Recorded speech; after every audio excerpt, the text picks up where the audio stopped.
Est-ce que j'utilise la poésie ou l'humour? Alors moi, l'humour beaucoup, c'est un outil que j'utilise beaucoup. En gestalt, on caricature et c'est vrai que parfois, pour faire apparaître une situation, le fait de la grossir, on se rend compte de ce qui va pas. C'est quelque chose que j'utilise beaucoup parce que j'ai des affinités avec ça.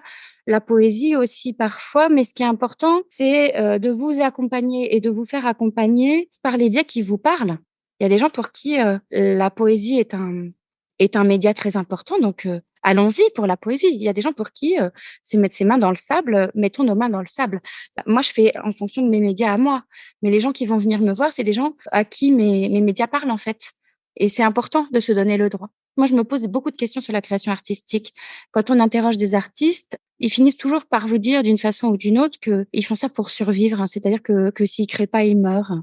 C'est aussi ça qu'on va chercher, c'est qu'est-ce que je dois laisser pousser à l'intérieur de moi pour pouvoir vivre correctement?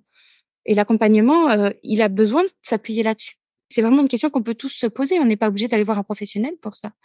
Moi, par exemple, j'ai besoin de nager, ça me fait un bien fou. On a quand même été construits, en tout cas, beaucoup de membres de la communauté polytechnicienne, sur l'idée que tout pouvait se résoudre par la pensée et en fait, nos inconforts, ils se résolvent rarement par la pensée. Quand on cherche à adresser le sujet uniquement de façon mentale, au bout d'un moment, ça tourne en boucle. Et nos émotions, elles sont dans le corps, en fait. L'émotion, c'est un événement corporel, c'est pas un événement intellectuel. Donc si on va pas regarder là où ça se passe et agir là où ça se passe, on va continuer à tourner en rond dans nos idées et ça répare pas.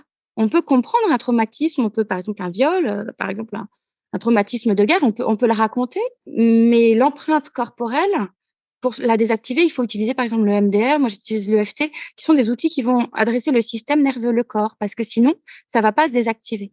Même si on a compris qu'on devrait pas avoir peur, en voyant telle ou telle chose, on va quand même avoir peur. Et c'est là où on rentre dans les schémas de mésestime de soi, puisque je sais ce que je devrais faire et que je ressens pas ce que je suis censée ressentir et que là, je vais commencer à ne pas m'aimer. Donc oui, ça se passe dans le corps et effectivement, les médias artistiques sont un bon moyen d'accéder à l'émotionnel et au corps. Oui, oui, moi dans ma pratique, j'adresse le corps, que ce soit en coaching avec des dirigeants ou en thérapie. Dans toute façon, le corps, c'est là où ça se passe. On peut pas faire l'économie d'aller écouter ça.